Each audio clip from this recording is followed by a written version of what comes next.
I'm Sam Roberts of the New York Times, and welcome to the New York Times Close-Up. This week, I'll talk with the author Frank Barry about his cross-country trip into the heart of American democracy. Frank writes about his journey in his book, Backroads and Better Angels. It debuts this week. But first, New York history, a topic dear to my heart. Writing for the New York Times, the historian Russell Shorto asked readers, how should we celebrate the city's 400th birthday in light of its Dutch origins, including slavery and the displacement of Native Americans? Russell Shorto, the author of The Island at the Center of the World and other books, including Amsterdam, he's the curator of the New York Before New York exhibition at the New York Historical Society. Russell, when is New York's birthday? Is it 2024, 25, 26? Do we have an hour? Do we have 2 hours? Right. It's, those kinds of foundings, nobody at the time said, here is the official moment that we're doing this. So that presents a challenge for people who want to mark anniversaries. Some things happened in 2024, that is, the first settlers arrived. So you might say this is the 400th anniversary. Some things happened in 1624. Some happened in 1625, and in 1626, was the founding of a capital. That was when they said, oh, we need to have a capital, so that's New Amsterdam. That then, 2026, will be the 400th anniversary of, you could say, New York's beginnings, New York City's beginnings. And 1626 was the actual or supposed purchase of Manhattan. One of the things on exhibition at the New York Historical Society is the Skahagen Brief, which I'm sure I'm not pronouncing correctly. I'm impressed. Okay. In which I was surprised that Peter Skahagen, reporting to the Dutch West India Company, mentions only tangentially that Manhattan was supposedly bought for 60 guilders. Why does he mention that only in passing? Well, I think that gives you an indication of they weren't, their level of awareness of what was important. What was important to them was that their people were doing well, that there were women who were pregnant, they had crops in the ground, they had good relations with the native people. And then he says, oh, by the way, we've purchased the island of Manhattan for the value of 60 guilders, which gives you an indication that it wasn't an outright purchase, and they knew that. And we can talk forever about what that probably was or was not. From the native perspective, it was not, they didn't know from real estate transactions. From their perspective, it would have been a land use agreement. We'll allow you to use this land, and we'll continue to use it as well, and we'll both get things out of the deal. From their perspective, it would have meant getting access to European manufactured goods, probably. From some people's perspective, a celebration is more like a commemoration, particularly from the Lenape, as we mentioned, slaves, many of whom did obviously not come here voluntarily. How do you incorporate those disparate elements into the exhibition? That was really the subject of the op-ed I wrote in the Times, which over the past 2 years, I've met with people from a number of organizations within the New York Historical Society, but also the Dutch government, people from the city of New York, and it really comes down to what verb, are we celebrating, are we commemorating, are we marking? Because you were around in 2009 for the Henry Hudson events, and that was, people said, a celebration. Now we are so conscious of colonialism, slavery, the dispossession of native peoples, that celebration is clearly not what we're about here. And so in the exhibit, we have, as you say, the Peter Skahagen letter, which is a remarkable artifact because we do not have the deed for the sale of Manhattan Island. So this is sort of the city's birth certificate. This little piece of paper is in effect what New York City is built on. From that, they built their city of New Amsterdam, and then the English took over and named it New York. But it's also a very fraught document because it represents, you might say, the whole long saga of dispossession of native peoples from their land across the continent. So in the exhibit, we were lucky enough to get this item from the Dutch National Archives. And then I immediately thought, we can't just let it sit there and have a translation of it. We have to reach out to Lenape people. So I got a consortium of 3 tribal elected chiefs from different communities, because they're scattered in different places, to compose a statement, their reaction to this letter. And it's a very moving thing. And we have that on the wall right next to the letter.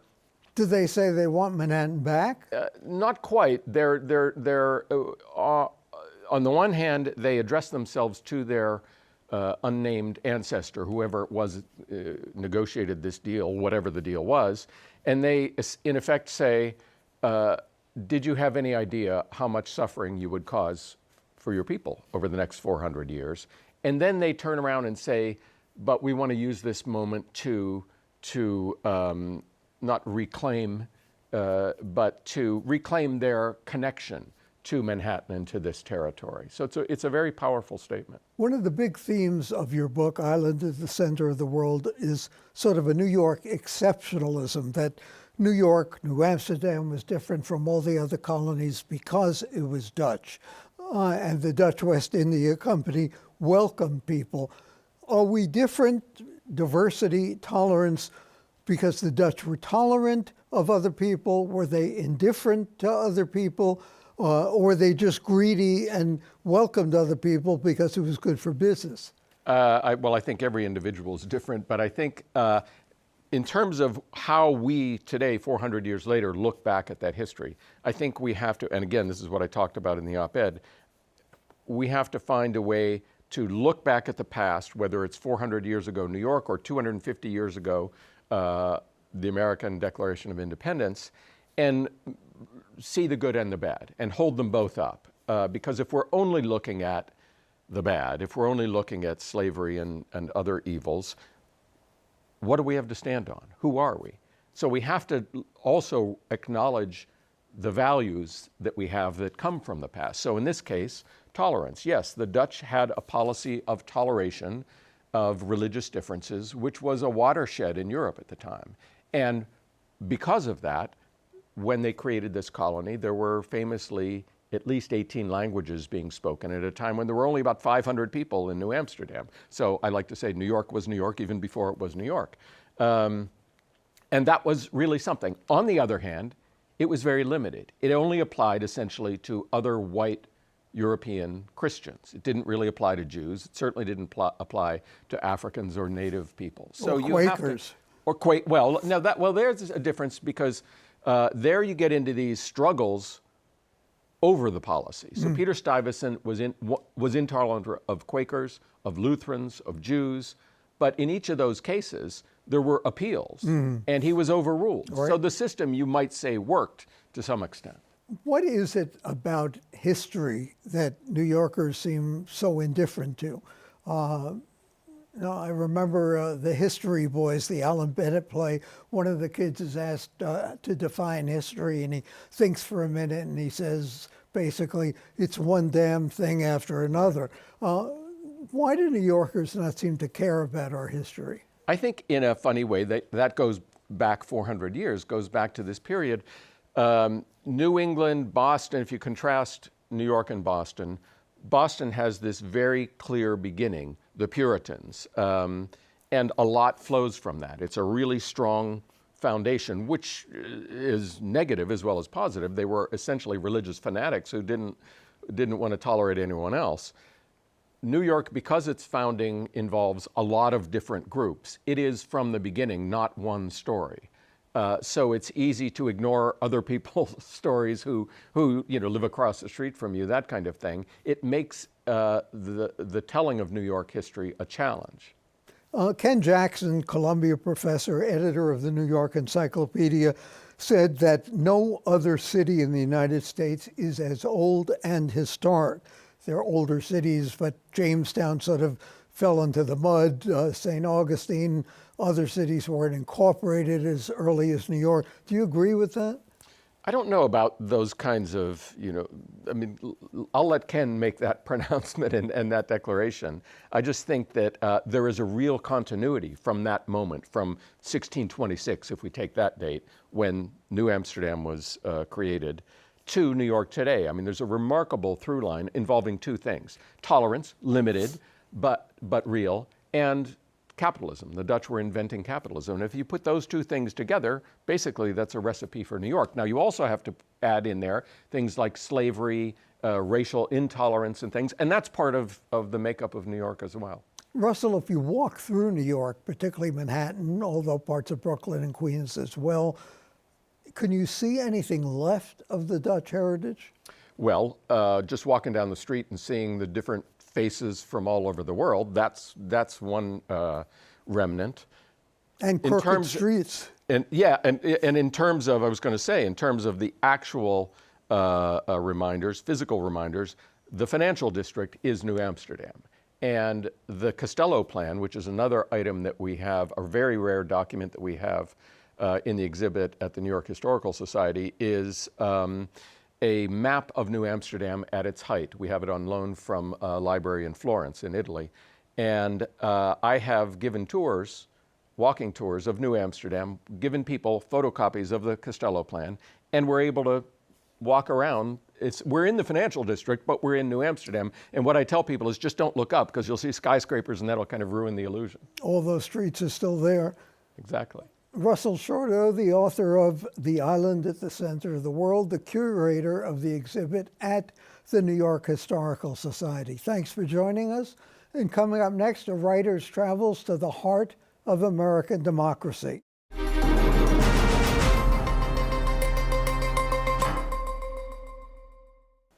My next guest is a Bloomberg opinion columnist, author. He also served as the speechwriting director for Mayor Michael Bloomberg. Frank Barry's new book, Back Roads and Better Angels, A Journey into the Heart of American Democracy. It chronicles his cross-country trip with his wife, Laurel. They avoided more typical tourist routes and stuck to the back roads and small towns. It's an exploration of American democracy through the conversations he had with people along the way. Now, Frank, are we in a hermetic bubble in New York? What did you find out about American democracy and people in the rest of the country? Well, we're all in our own hermetic bubbles in a way. And COVID made that especially so. We were traveling in the fall of 2020. We left New York on 9/11 with the idea of getting to San Francisco by Election Day. 9/11 being a day that united the country like never before, and Election Day being a day that has divided the country like never before. And one of the things that I think united people was frustration over divisions.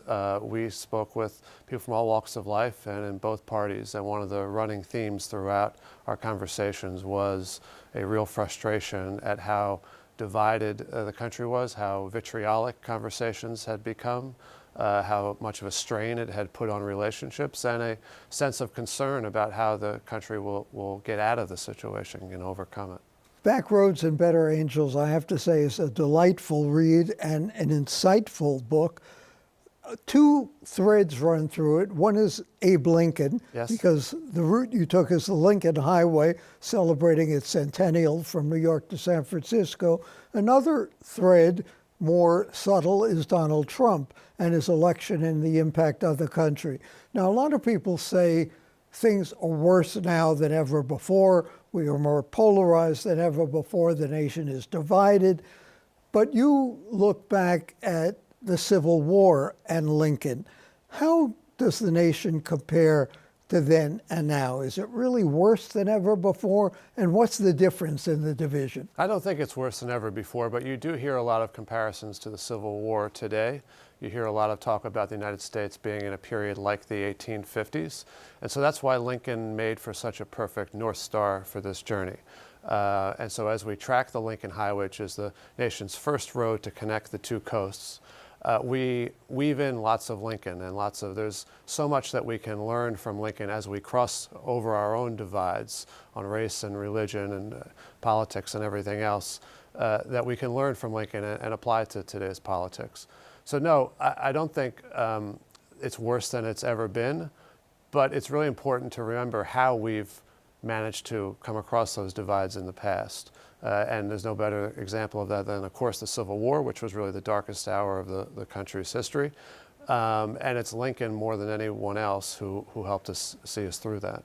You begin the book with an epigraph from James Baldwin saying that the journal, it's called a journey because you cannot know what you will discover, what you will do with what you find, or what you find will do to you. So what did you discover? We discovered, I'd say one of the big takeaways from the trip was just how resilient the country was. And so many of the issues that we're facing today, many of the deep divisions, are things that we have faced in the past. We looked at the history of xenophobia because it runs right through the Lincoln Highway, through so many of the communities that we visited, and looked at how we dealt with it in the past. And it has a very familiar ring. The closer you look at it, we saw Catholic riots in Philadelphia and the rise of the KKK in Indiana, which was an anti-Catholic phenomenon. We visited a mom in Iowa who was the leader of the nation's first mosque to be built in America in Cedar Rapids, Iowa. And he talked about how post 9/11 the community rallied around him and how it embraced him, and how disheartening it was in the Trump era to see a return of threats and hostility from surrounding neighborhoods. Now, they also received a lot of support. They have received a lot of support from the community. But this anger, this hostility towards immigrants and people who would be considered others by some is something that has always run through American history. The Lincoln Highway runs through Pittsburgh. We visited the Tree of Life Synagogue, where a gunman shot up a sanctuary and blamed its members for bringing in what he called invaders from across the Mexican border. And that word invaders, of course, is one that President Trump had used and that others in right-wing media had used. And it's not one that Lincoln had ever used. Lincoln considered immigrants a source of great national wealth. But it is a tension that has always run through the country's history of assimilation, and as Russell Shorto said in your previous segment, tolerance. And so that's a big running thread throughout the journey. Frank, what did you do besides write a book with what you discovered? On the way, I was writing a weekly column for Bloomberg about it, but the idea was to get to San Francisco and end the trip. Of course, we thought the story would end on Election Day. It didn't. And so I had hoped to really avoid Donald Trump and Joe Biden on much of this journey and to talk with people about national issues, but from a local and personal perspective, but it became impossible. And so the story begins to layer in some of what's happening with the Stop the Steal movement and the build up to January 6th, because this is a journey into democracy. And we have seen threats all along our trip across the Lincoln Highway to democracy. And here it is staring us right in the face. We've excavated all this history from the roadside as we've kind of gone along. And here we are facing one of the most dangerous threats to American democracy that we've seen in modern times. What did you find that changed you? What did you find that it did to you? Well, it certainly gave us a deep appreciation for the richness of the country. I think it's very hard to travel across country without being in awe of the diversity of it, the geographic diversity, which is a reflection of the ethnic diversity too. I think it also gave me a greater appreciation for having conversations with people that were not about Trump and Biden. Talking with Trump supporters about issues. For instance, we visited some ranchers in Arizona, had a great conversation with them about the challenges that they face in running a ranch on land that's owned by the Bureau of Land Management. And you can very quickly understand their frustrations, as it was in this case with the Obama administration. And listening to them and hearing why they supported Trump was a good way to step out of the usual way we think about Trump and Biden, and to remember that there are a lot of people, including these ranchers, who said, well, yes, Trump may say some stupid things, and I don't like him for doing this, but he's been good for our ranch. And we heard a variation of that too on our journey. You say in the book that if the reader disagrees with you, your wife Laurel will probably empathize with the reader. Right. So did she change your mind on anything, and did you change her mind? You know, it was really interesting to experience this with her because we, for instance, visited the U.S.-Mexican border. And the night before we went, we had been criticized somewhat indirectly for wearing masks by someone at a local restaurant.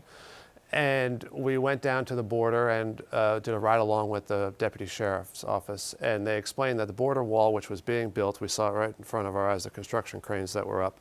They said, we understand this is not a cure-all, but it is going to help push illegal migration away from a population center, and it's going to help make this community feel safer. And Laurel had a really astute observation, which was to say that, you know, in some ways the border wall is for the left what masks are for the right, which is that, yeah, they're not going to solve the problem, but there may be something worthwhile about them, and we shouldn't be entirely dismissive of it. That there is a middle ground here where we need border security. The deputy sheriff talked about how we need cameras and other technology, but a wall can also in places be useful. Just like a mask is not going to end COVID and is not going to save every life, but it can be useful, and it did save lives. You say another thing in the book that really is fascinating, I guess all of us ought to absorb, and that is how much personal perspective shapes collective history. How did it shape your sense of history? Personal perspective? Well, I came into this with a lot of Lincoln on my brain, and I also came to it having worked in New York City government for 12 years. And I think anyone who's worked in local government has, or I'd say most people have some sense of the fact that both parties often approach it from approach a situation from too political of a perspective. That there's a lot to be said for pragmatic problem solving and bringing in the best ideas from the left and the right. So that was the personal perspective that I brought to the book, and certainly I'm sure the story is colored by my own background in that.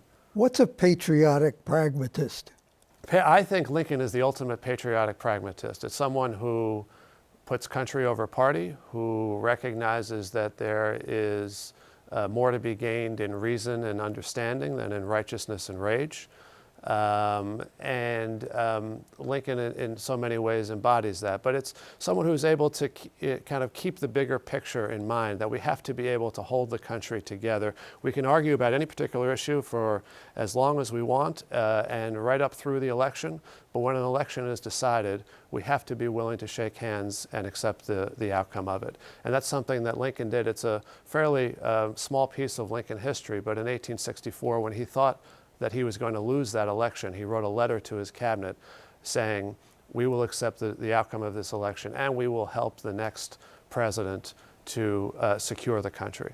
And that's a spirit that spirit I think is at the heart of patriotic pragmatism.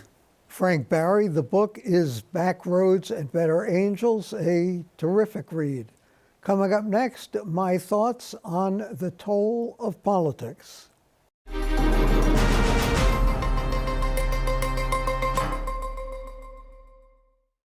When is the best time for New York City to impose congestion pricing? Most motorists would answer, never. The $15 toll was approved by Governor Cuomo 5 years ago. It was supposed to take effect June 30th. But this week, Governor Hochul suddenly joined the chorus of Cassandras who say it's too soon. Cuomo, who may have his eye on the mayoralty next year, made a cogent case for delay 2 months ago. Governor Hochul inexplicably waited until this week. They cite 2 reasons. Commerce and tourism will be disrupted at a time when the city's economy is still recovering from COVID, the pandemic, and reeling from the influx of migrants. And the notion that the higher cost of driving will prod motorists to take mass transit instead is premature, because the money raised from congestion pricing to invest in mass transit has yet to materialize. But I can't help thinking there's a third reason, that drivers and their constituencies in the boroughs outside Manhattan and in the suburbs heavily outnumber and outvote advocates for mass transit and clean air. That this is a legislative and congressional election year, remember. It's a case of on whom the tolls fell. Not to be cynical, but the rush to delay evokes what happened in 1999 to the commuter tax, that modest levy on the paychecks of suburbanites. It had been passed with the support of a Republican governor, Nelson Rockefeller.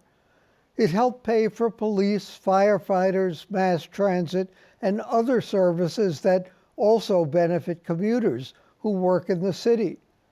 The tax was 1/9 of the top rate the city imposed on its own residents.